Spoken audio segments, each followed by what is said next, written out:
फसल लहलहाए, सम्मान से किसान भी मुस्काए, यहाँ बिजली से हर घर जगमगाए, विकास की प्रवाह में मन हर्षाए। शिक्षा है, रोजगार है, विकास की बयार है, सड़क है, अस्पताल है, चाहे खुशियों की बहार है। बिना संगीत के ही थिरके है पाँव, है स्वर्ग से सुंदर गांव गिरा, सुखी संपन्न है अपना गांव गिरा, है स्वर्ग से सुंदर गांव गिरा, सुखी संपन्न है अपना गांव गिरा।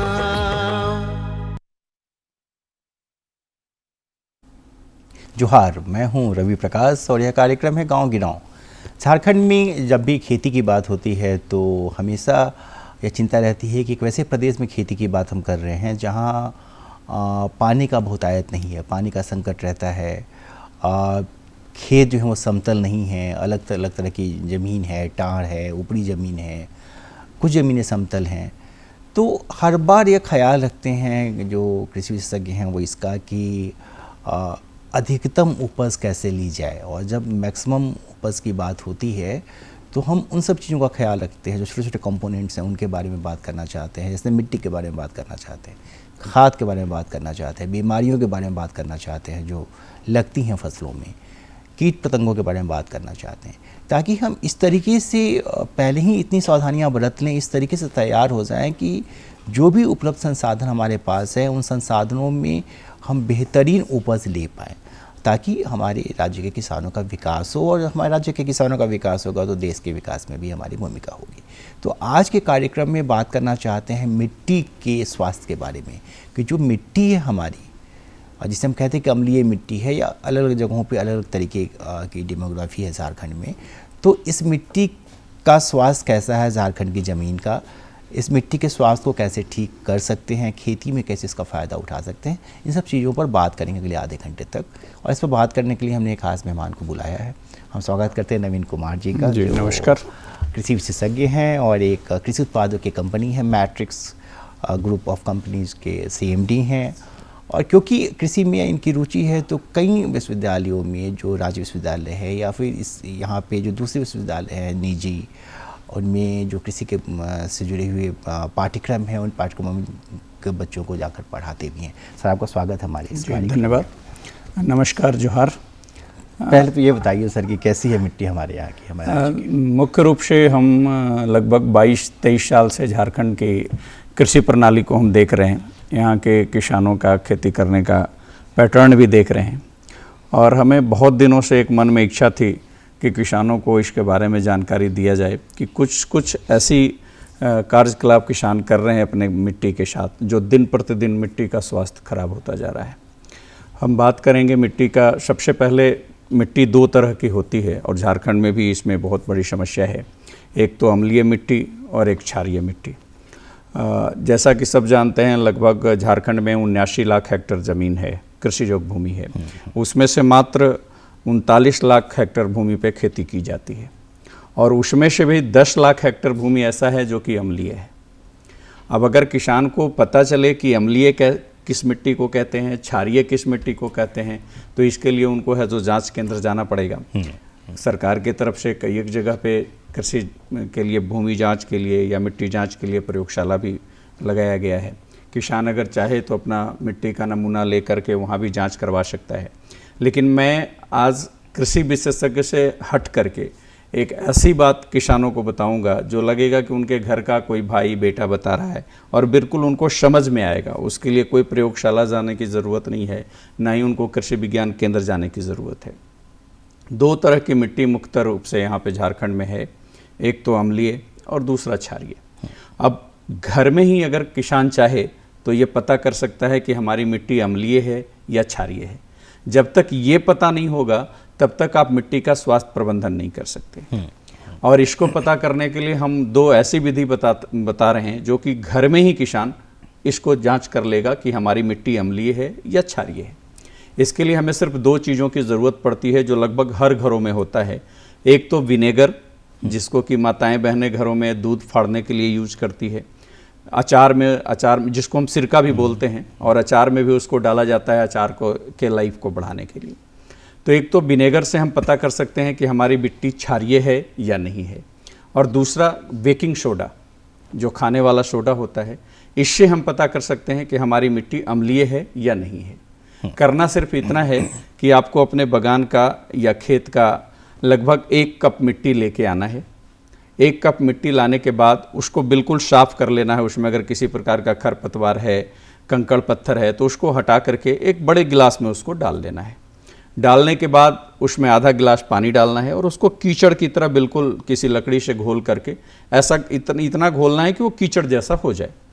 उसके बाद आधा कप विनेगर उसमें डाल देना है। डालने के बाद कुछ देर तक आपको वेट करना है। अगर मिट्टी में बुलबुला उठ रहा है, इसका मतलब है कि आपकी मिट्टी क्षारीय है। दूसरा तरीका, इसी तरीके से फिर मिट्टी लाना है आधा कप, उसको साफ करके 1 गिलास में डालना है और उसमें आधा कप जो बेकिंग सोडा होता है वो डाल देना है। थोड़ा देर वेट करना है। अगर बुलबुला उठ रहा है, इसका मतलब है कि आपकी मिट्टी क्षारीय है। और अगर ये दोनों को डालने के बाद बुलबुला नहीं उठ रहा है, इसका मतलब है कि आपकी मिट्टी उदासीन है और खेती करने के लिए सर्वोत्तम है। हम लोग एक पैमाना कृषि विशेषज्ञ बताते हैं पीएच मान का। अगर हम जानते हैं कि 6.5 से लेकर के 7.2, 6.5 से लेकर के 7.2 तक अगर पीएच मान मिट्टी का है तो वो खेती के लिए सबसे सर्वोत्तम माना जाता है। अगर 6 से नीचे है तो वो मिट्टी अम्लीय मानी जाती है, और अगर 7 से ऊपर है तो वो मिट्टी क्षारीय मानी जाती है। और फिर इस दोनों मिट्टी का प्रबंधन भी अब यहाँ से शुरू होता है कि मिट्टी का स्वास्थ्य प्रबंधन हम करें कैसे। अब ये पता चल गया कि हमारा मिट्टी अम्लीय है या क्षारीय है। अब एक सिंपल सा तरीका है, अगर आपकी मिट्टी अम्लीय है और इसका आप प्रबंधन करना चाहते हैं तो जो बाजार में चूना मिलता है, बुझा हुआ चूना, कली चूना नहीं, 2 तरह का बाजार में चूना मिलता है। एक कली चूना जिसको कि पानी में डालते ही बुलबुला उठने लगता है, वो चूना नहीं, बुझा चूना आपको बाजार से लाना है और उस चूना को है जो खेत में अपना डालना है। अगर मिट्टी आपकी अम्लीय है तब खेत में डालने का एक चूना का मात्रा भी है कि कितना आप डालें। ऐसे तो कहा जाता है कि 30 क्विंटल से लेकर के 40 क्विंटल प्रति हेक्टर। 1 हेक्टर में अगर हम बुझा हुआ चूना का प्रयोग एक बार कर लेते हैं तो लगभग 5 सालों तक हमें फिर चूना डालने की आवश्यकता नहीं होती और हमारा मिट्टी है जो न्यूट्रल उदासीन हो जाता है। इसका एक दूसरा प्रक्रिया भी है कि किसान को लगता है कि एक बार हम अगर 30 कुंटल 40 कुंटल खेत में डालेंगे तो खर्च का बोझ ज़्यादा पड़ेगा किसान पे। तो उसके लिए हम लोगों ने एक और तरीका अपनाया कि आप एक बार न डाल करके 3 क्विंटल से लेकर के 4 क्विंटल आप हर साल डालिए खेती से पहले। अगर आप डाल करके ज़मीन में उसकी जुताई कर दीजिए और बाद में उसकी सिंचाई कर दीजिए तो है आपकी जो मिट्टी है वो 6 लेवल तक उसका पीएच मान 6 से 6.5 हो जाएगा और फिर वो मिट्टी उदासीन हो जाएगी और आप आराम से उसमें खेती कर सकते हैं। दूसरा क्षारीय, सबसे खतरनाक मिट्टी मानी जाती है जो क्षारीय है। उसमें किसी भी प्रकार का खेती, अगर आपका पीएच मान 9 चला गया तब तो समझिए कि आप किसी प्रकार का उसमें खेती कर नहीं सकते। उसको हम लोग बंजर भूमि या ऊसर भूमि हम लोग बोलते हैं।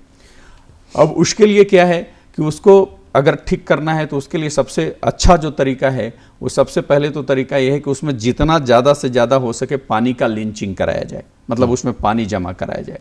अगर खेत में आप पानी जमा रखेंगे तो क्या होगा कि उसमें ऊपर में जो लवण है, सोडियम है, वो पानी के साथ घुल करके और धीरे धीरे मिट्टी में लीच करके नीचे चला जाएगा और ज़मीन ठीक होने लगेगी। दूसरा, जितना संभव हो सके आप उसमें गोबर का खाद, कंपोस्ट की खाद, आपका केचुआ का खाद या प्रॉम अभी आ रहा है फॉस्फेट रिच ऑर्गेनिक मैन्योर जो कि प्रेशमट जो निकलता है चीनी मिल से, उसको संशोधित करके कई फैक्ट्रियां बनाती है खाद और उसको किसानों के लिए उपलब्ध कराती है, तो आप उसका प्रयोग कर सकते हैं। तो इन सब का अगर आप करेंगे तो धीरे धीरे आपकी मिट्टी है जो उदासीन होने लगेगी और जैसे ही उदासीन होगी फिर वो खेती के लिए उपयुक्त हो जाएगी। दूसरा, एक सबसे बड़ी समस्या यहाँ पे क्या आ रही है जो जिस पे हम आज बात करने का मेरा बहुत इच्छा कर रहा है। 20-22 साल से हम लोग इसको देख रहे हैं। यहाँ किसान लोग क्या करते हैं कि डेयरी फार्म से गोबर उठाते हैं ट्रॉली में और सीधा ले जा कर के खेत में डाल देते हैं। ये बहुत ही एक बड़ी गंभीर समस्या है यहाँ के खेतों के लिए, और इस पे सरकार को भी ध्यान देने की आवश्यकता है। और एक नाम मैं लेना चाहूँगा, बहुत हमारे मित्र हैं यहाँ के, जिला कृषि पदाधिकारी भी हैं विकास कुमार जी, और उद्यान पदाधिकारी भी हैं, काफ़ी एग्रेसिव पदाधिकारी हैं। सरकारी कार्यालयों में मैंने उनको देखा है कि लोकल लेवल पे भी, अपने पर्सनल लेवल पे भी वो काफ़ी इंटरेस्ट लेते हैं किसानों के खेतों में जा कर के, और काफ़ी कुछ वो इसके लिए कर भी रहे हैं। मैं उनको यहाँ इस मंच से भी साधुवाद देना चाहता हूँ। और उस प्रक्रिया को किसान को अविलंब रोकने की ज़रूरत है।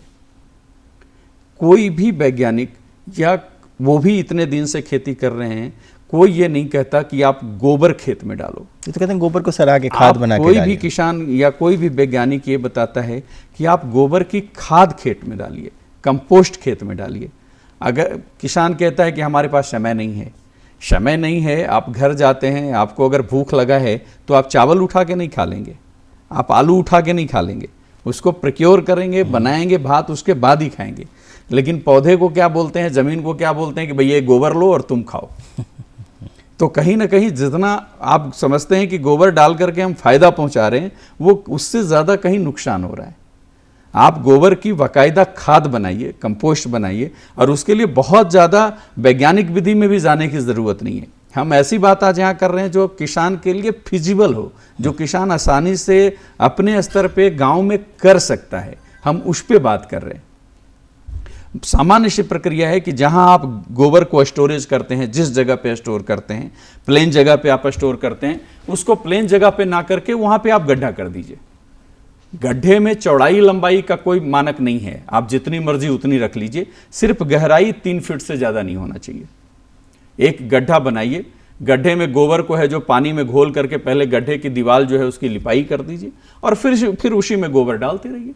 जितना आपके पास, किसान के पास, हर किसान के पास पशु होता है, उसके पास जो चारा बचता है, पशु के खाने के बाद कुछ चारा बच जाता है, उसको भी उसमें डालिए। खरपतवार अगर आप खेत से लाते हैं, या जो फसल अवशेष होता है उसको आप लाते हैं, उसको भी आप चारा मशीन में काट करके छोटे टुकड़ों में कर करके उसको भी उसमें डाल दीजिए।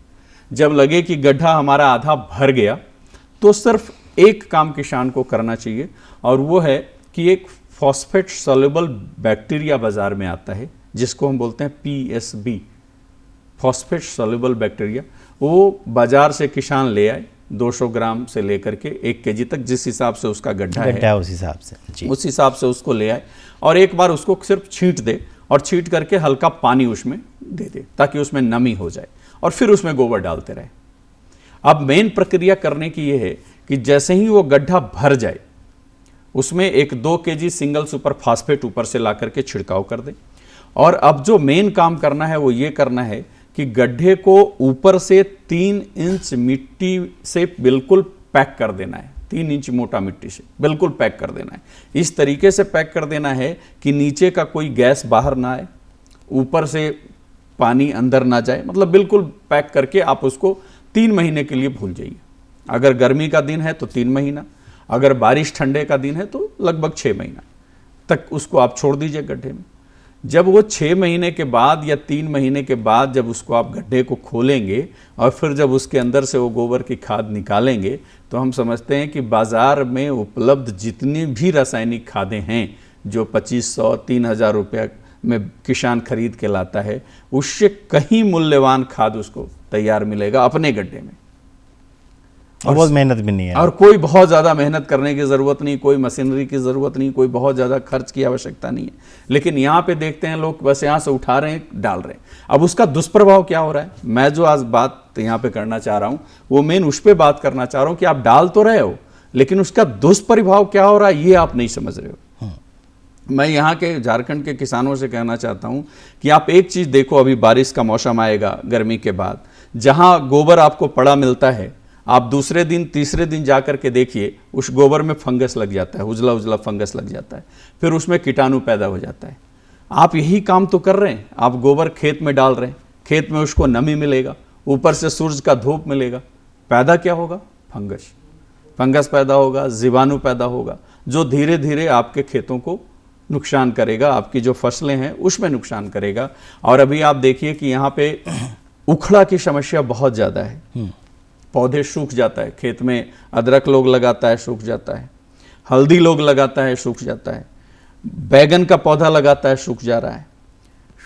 आपका मिर्च लगा रहा है, सूख जा रहा है। अब तो सुनने में आ रहा है कि मक्का सूख जा रहा है, धान सूखने जा रहा है।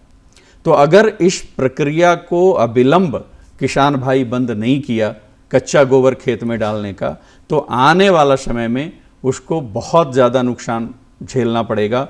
और उनके पूर्वज तो कम से कम उसको ऐसा खेत दे के गया है कि उसमें वो खेती कर ले रहा है, लेकिन वो आने वाली पीढ़ी को क्या दे के जा रहा है, वो इस पे एक बार सोचने की आवश्यकता है।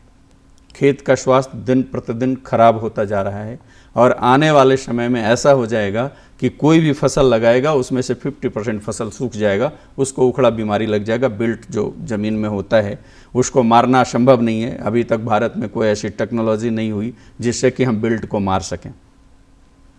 2 तरह का बिल्ट होता है, फेजुरियम बिल्ट, तो थोड़ी दिशा दूसरी तरफ चली जाएगी, उस पर बहुत लंबी बात हो जाएगी। पहले हम लोग बात करें स्वास्थ्य प्रबंधन पे ही। तो सबसे पहला जो मेजर ज़रूरी चीज़ है कि आप कच्चा गोबर खेत में ना डालें, किसी भी परिस्थिति में आप उसको खाद बनाएं, कंपोस्ट बनाएं, और अगर ऐसा संभव नहीं है तो आप ना डालें।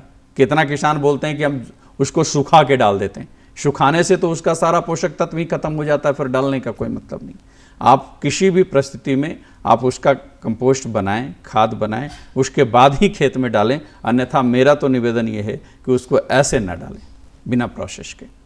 ठीक है। और मुझे ये समझाइए सर कि जैसे जो मिट्टी जो किसान जांच भी करा रहे हैं 2 साल 3 साल पे, जो भी उनको समझाया जाता है वैज्ञानिकों के द्वारा या कृषि जो जिस तरह के ऑफिसर हैं कृषि विज्ञान केंद्रों में उनके द्वारा, तो जो लोग नियमित जांच करा रहे हैं अपनी मिट्टी की, उनको पता भी है कि ठीक है यहाँ पे इतना नाइट्रोजन कम है, इतना फॉस्फेट कम, या जो भी है, जो भी कमी है या जो भी बहुत आया थे उनके खेतों में, उन किसानों को जो रेगुलर एक्सरसाइज में है उनको और क्या ख्याल रखना चाहिए ताकि उनकी मिट्टी जो है सो उनकी खेत की मिट्टी सबसे बहुत ही महत्वपूर्ण सवाल आपने पूछा। आज के डेट में किसान क्या है कि अपने खेतों में उसको कम समय में ज़्यादा उत्पादन चाहिए। वो ऐसी वैरायटी का उपयोग कर रहा है जो कि कम समय में ज़्यादा से ज़्यादा उत्पादन दे। निश्चित रूप से ये ज़रूरी है, जिस तरीके से भारत की जनसंख्या बढ़ रही है और खेत दिन प्रतिदिन कम हो रहे हैं। अगर हमको सबका पेट भरना है तो उन्नतशील प्रजाति का प्रयोग तो हमको करना पड़ेगा, ये हमारी मजबूरी है। उत्पादन ज़्यादा से ज़्यादा मिले कम समय में, इसके लिए रासायनिक खाद भी डालना पड़ेगा, ये भी मजबूरी है। और फसल को सुरक्षित रखने के लिए उस पे है जो कीटनाशक दवा का भी प्रयोग करना पड़ेगा, ये भी मजबूरी है। ज़रूरी नहीं है लेकिन ये मजबूरी है, क्योंकि हमारी जनसंख्या इतनी ज़्यादा है कि उसका अगर हमको पेट भरना है तो हमको कम खेत में जब तक हम उन्नत प्रभेद नहीं लगाएंगे तब तक ज़्यादा उपज नहीं मिलेगा। और जब तक उसको हम सुरक्षित नहीं रखेंगे, पता चलेगा कि कीड़ा मकोड़ा रोग लग कर के ही हमारा सारा उपज खराब हो गया, तो फिर हमारे घर में आएगा क्या। तो उसके लिए हमको निश्चित रूप से उस पर कीटनाशक दवा डालनी पड़ेगी। लेकिन हमारा सवाल बस इतना है, किसानों का सुझाव बस इतना है कि आप अपने खेतों में रासायनिक खाद भी डालें, आप अपने खेतों में रासायनिक कीटनाशक भी डालें, जितना संभव हो सके इसको कम डालें। और सबसे बड़ी बात ज़रूरी ये है कि अभी केंद्र सरकार के तरफ से भी एक सॉइल हेल्थ कार्ड योजना चलाई जा रही है। आप हर एक प्रखंड में SMS होते हैं, या झारखंड सरकार के द्वारा भी कई एक जगह पे कृषि जांच केंद्र खोला गया है जहाँ की आपको मिट्टी जांच की सुविधा निःशुल्क उपलब्ध है या कोई छोटा मोटा कीमत लेकर के उपलब्ध है। मैं किसान से निवेदन करना चाहूँगा कि आप निश्चित रूप से कम एक बार, सीजन में एक बार या साल में एक बार आप अपनी मिट्टी की जांच ज़रूर कराएं। जांच कराने से आपको पता चलेगा कि हमारी मिट्टी में नाइट्रोजन की कमी है या फॉस्फेट की कमी है या पोटास की कमी है या और किसी माइक्रोन्यूट्रिएंट की कमी है। हम उस हिसाब से खाद डालेंगे। हमारे किसान लोग क्या करते हैं, खाद इसलिए नहीं डालते कि फसल को ज़रूरत है, खाद इसलिए डालते हैं कि पड़ोसी से ज़्यादा अच्छा हमारा खेत दिखे, और उसके चक्कर में वो ज़्यादा से ज़्यादा यूरिया का प्रयोग कर रहे हैं, ज़्यादा से ज़्यादा DAP का प्रयोग कर रहे हैं, ज़्यादा से ज़्यादा पोटास का प्रयोग कर रहे हैं। उनके पैसे भी ज़्यादा खर्च हो रहे हैं, ज़मीन भी खराब हो रही है, और जो उनका लागत के हिसाब से जो उत्पादन मिलना चाहिए वो उत्पादन भी नहीं मिल रहा है। तो बात तो इसकी होनी चाहिए कि कम लागत में जितना ज़्यादा से ज़्यादा उत्पादन हम प्राप्त कर सकें, और जितना संभव हो सके हम जैविक खाद से जैविक कीटनाशक डाल करके, जिससे कि मानव के स्वास्थ्य पे भी प्रभाव ना पड़े, हमारा मिट्टी का भी स्वास्थ्य खराब ना हो, हमारा जल जो नीचे से आता है भूगर्भ जल, उसका भी स्वास्थ्य ना खराब हो। अगर हम इस तरीके से मैनेजमेंट करके चलते हैं तो हम निश्चित रूप से अपने मिट्टी को स्वस्थ रख पाएंगे। इसमें एक मेजर चीज़ ध्यान देने वाली बात यह है कि झारखंड के किसानों में एक सबसे बड़ा भ्रांति क्या है कि कुछ भी हो, किसान कोई खेत में रोग लगा हुआ है, कुछ भी है, आप यूरिया डालो, सिर्फ यूरिया डालो। झारखंड सबसे ज्यादा यूरिया लोग प्रयोग करते हैं। अगर इससे कुछ ज्यादा पैसा हो गया तो थोड़ा डीएपी ला करके डाल देंगे। पोटास तो हम समझते हैं कि 20 से 25% ही किसान प्रयोग करता है, 75% किसान पोटास प्रयोग ही नहीं करता। मैं एक छोटा सा चीज किसानों को बताना चाहूँगा। 3 तरह का मुख्य फर्टिलाइज़र है, एक तो नाइट्रोजन, दूसरा फॉस्फेट और तीसरा पोटास। ये किसी भी फसल के लिए नितांत आवश्यक है, इसको डालना है। इसकी मात्रा भी एक निर्धारित है कि आप 4 अनुपात में आप यूरिया डालिए, नाइट्रोजन डालिए, उसका आधा है जो फॉस्फेट डालिए और उसका आधा पोटाश डालिए। 4:2:1 एक ये जनरल पैमाना है। ऐसा ज़रूरी नहीं है कि ये हर ज़मीन के लिए शूट करेगा, लेकिन ये कॉमन फार्मूला है कि इसके तहत आप डालिए। अब किसान करते क्या है कि यूरिया तो पूरा डाल देते, थोड़ा पैसा रहा तो डीएपी डाल देते, लेकिन पोटाश डालते ही नहीं। इसके अलावा 14 और भी सूक्ष्म पोषक तत्व है, जैसे जिंक है, बोरन है, कैल्शियम है, मैग्नीशियम है। ये सब का अगर संतुलित मात्रा खेत में नहीं डाला जाएगा तो मिट्टी का स्वास्थ्य कभी भी अच्छा नहीं रह सकता। कोई ज़रूरी नहीं कि सिर्फ आप यूरिया ही डालते रहें, उसके साथ जो भी मात्राएं निश्चित है, जो भी पोषक तत्व जमीन को चाहिए वो आपको डालना होगा, पहला चीज़। दूसरा चीज़ कि आप मात्रा अगर अधिक करके डालते हैं, ज़रूरत है 50 केजी प्रति एकड़ का और आप डाल दे रहे हो 200 केजी प्रति एकड़, तो इससे नुकसान क्या होगा? सबसे पहले तो आपको धन का नुकसान होगा। किसान को सबसे पहले तो कुछ होना हो, पहले तो आपका पैसा गया जी। दूसरा क्या है कि किसी भी फसल का एक पैमाना है, एक खाने का तरीका है कि वो कितना उसको यूरिया चाहिए, कितना फॉस्फेट चाहिए, कितना पोटाश चाहिए। ऐसा नहीं है कि आप 50 केजी अगर आप एक बार अपने खेतों में डाल देंगे यूरिया और फसल उसको तुरंत खा लेगा, ऐसा नहीं है। उसको खाने में समय लगेगा फसल को। और यूरिया में एक सबसे कमी क्या है कि यूरिया जैसे ही खेत में जाता है, या तो पानी के साथ नीचे लीच होने लगता है या फिर सूरज के प्रकाश से वो वेपर बन करके उड़ने लग जाता है। खेत में इंतजार नहीं करता वो कि भाई फसल को जब भूख लगेगा हमको खाएगा, ऐसा कुछ भी नहीं है। वो या तो नीचे लिस्ट हो जाएगा या तो ऊपर चला जाएगा। अगर नीचे लिस्ट हुआ तो आपके ज़मीन को खराब करेगा, अगर ऊपर लिस्ट हुआ तो वायुमंडल को खराब करेगा और आपका पैसा तो गया ही गया।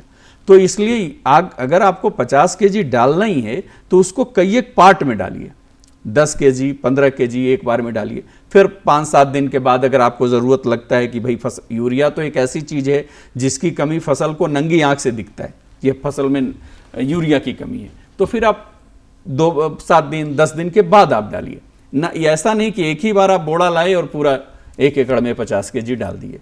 उसके बनिस्पत अगर आप उसको 2 बार 3 बार में डालेंगे तो आपके पैसे का भी सदुपयोग होगा, ज़मीन भी खराब नहीं होगी और फसल को ज़्यादा से ज़्यादा नाइट्रोजन मिल सकेगा। दूसरा जो सबसे महंगा उर्वरक है फॉस्फेट। किसान 2 तरह का फॉस्फेट मार्केट में अवेलेबल है और उसको लोग लाता है। पहला तो डाई अमोनियम फॉस्फेट, जिसको लोग डीएपी कहते हैं।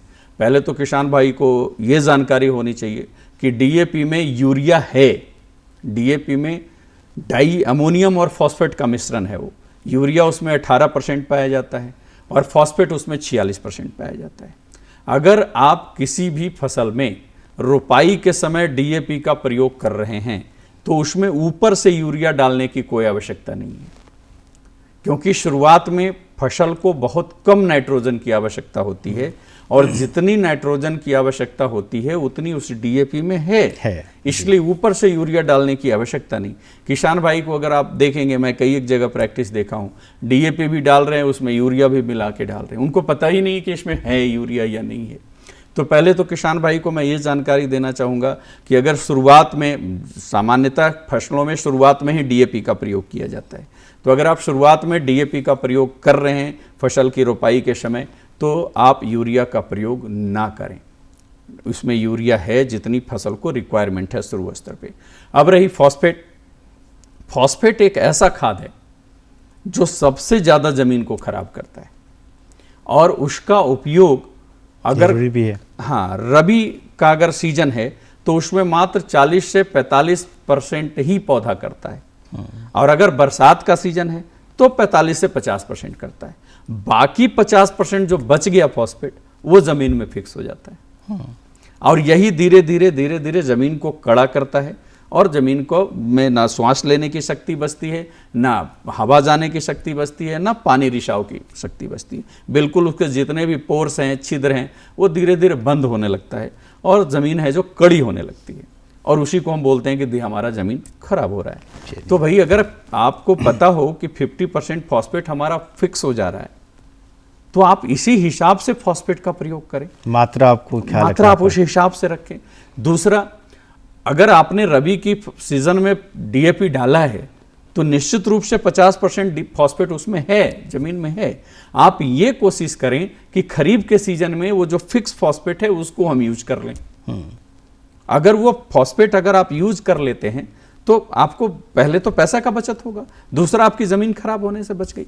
और उस फॉस्फेट को यूज करने के लिए सबसे अच्छा जो एक तत्व मार्केट में उपलब्ध है वो है जिप्सम। अगर आप नेचुरल जिप्सम का प्रयोग करते हैं अपने ज़मीन में, किसी भी फसल में आप उसका प्रयोग कर सकते हैं। अगर आप जिप्सम का प्रयोग करते हैं तो जिप्सम क्या है, एक नेचुरल सॉइल कंडीशनर है, प्राकृतिक भूमि सुधारक है। वो उसका काम ही यही है कि ज़मीन में जो फिक्स हो गया है फॉस्फेट उसको पौधे के लिए रिलीज कर दे। पौधे को फॉस्फेट मिल गया, आपकी ज़मीन हल्की हो गई, आपका पैसा भी बचा, और आपका पैसा भी बचा। जैसे ही ज़मीन हल्की होगी उसमें वायु का संचार नेचुरल होने लगेगा, उसमें हवा का संचार नेचुरल होने लगेगा, उसमें प्रकाश का संचार नेचुरल होने लगेगा। तो बट नेचुरल है जो ज़मीन का स्वास्थ्य अपने आप अच्छी हो जाएगी। जैसे ही उसमें हवा, पानी और रोशनी तीनों का संचार अगर पर्याप्त मात्रा में हो गया तो ज़मीन की स्वास्थ्य ऐसा ही अच्छी हो जाती है। अब हमारे पास सिर्फ 1 मिनट है तो मेरा कोई सवाल नहीं है, आप इस 1 मिनट में कुछ अगर कहना चाहते किसानों को तो प्लीज कहिए। हाँ, बस दूसरा मैं सबसे बड़ा बात किसानों को मैं यही एक चीज़ कहना चाहूँगा, जो मेरा मेन फोकस है यहाँ आने का मेन मकसद है कि आप कभी भी अपनी खेतों में कच्ची गोबर का प्रयोग ना करें। आप किसी भी परिस्थिति में उस गोबर को खाद बना के, कंपोस्ट बना के प्रयोग करें। और दूसरा, यूरिया, डीएपी के साथ पोटास का भी प्रयोग अपने खेत में ज़रूर करें। इसके अलावा सूक्ष्म पोषक तत्व भी अगर संभव हो सके तो निश्चित रूप से अपने खेतों में डालें संतुलित मात्रा में, ताकि आपकी ज़मीन का स्वास्थ्य अच्छा रह सके और आपका उत्पादन ज़्यादा से ज़्यादा मिल सके। चलिए सर, आपको बहुत बहुत धन्यवाद। मुझे पूरी उम्मीद है कि जितनी अच्छी बातचीत हमने की है इससे आपको ज़रूर फ़ायदा होगा, आप इसका उपयोग करेंगे, इन बातों का ख्याल रखेंगे अपनी किसी में। मुझे इस कार्यक्रम को रोकने की इजाज़त दीजिए, अगले सप्ताह आपसे फिर मुलाकात होगी। नमस्कार। जी, धन्यवाद।